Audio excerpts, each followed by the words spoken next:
তাহলে কিসের পাগল, কিসের এত পাগলামি? এই যে সামনে আর হয়তো দুই একটা খেলা আছে, ওই খেলা হওয়ার পরই তো শেষ, আর কি দেখবেন? এই মাত্র কয়েকদিনের খেলার ব্যবধানে নিজের এত শক্তপোক্ত ইমানটাকে বিক্রি করে দিলেন।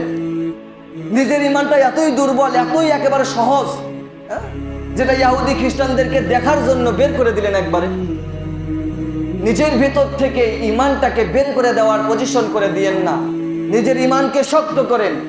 যেখানে চোখের জিনা হয় না, যেখানে দেখলে যে খেলা খেললে সতর উন্মুক্ত করা হয় না, যেই খেলা দেখলে কোনো পাপ হচ্ছে না, ওই খেলা দেখেন আপনি। আমি নিজেও বলতেছি, সাপোর্ট করতেছি, আপনি দেখেন।